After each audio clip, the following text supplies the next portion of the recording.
শুধুমাত্র বোনের সাথে দেখা করার জন্য মাটিরাঙ্গা থেকে চলে এসেছি।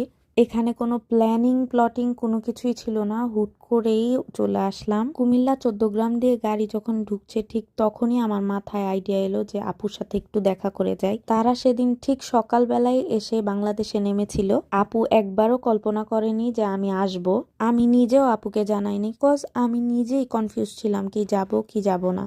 কিন্তু আমি আমার শ্বশুর আব্বুর কাছে যা বলি উনি আবার আমার শখগুলা পূরণ করার চেষ্টা করে। তাই ওনাকে বললাম আর সাথে সাথে উনি বলল, ওকে তুমি খুশি হবে তো?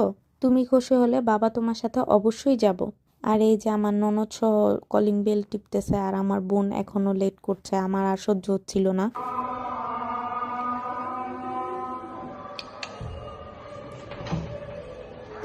আসসালামু আলাইকুম।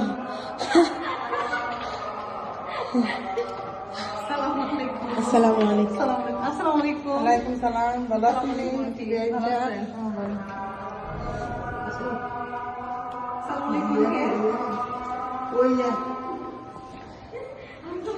আমার শ্বশুর আব্বু একদমই প্রস্তুত ছিল না আমার এসবের জন্য, আমি নিজেও প্রস্তুত ছিলাম না। ওনারা জাস্ট ভেবেছে যে আমি দেখা করব আর নিচে নেমে চলে যাব। কিন্তু ভাই যারা মাহি সোলাইমানকে চিনেন সো তারা জানেন যে সে কেমন। সে একটা অত্যাচারী নারী।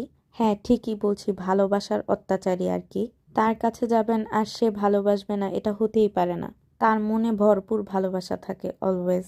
তাড়াহুড়ো করে সে আলমাস কিচেন থেকে কাচ্চি নিয়ে এসেছে আর সাথে বকা তো ফ্রি, আমাকে তো বকতেছে, বোকার উপর সে কাজ করতেছে।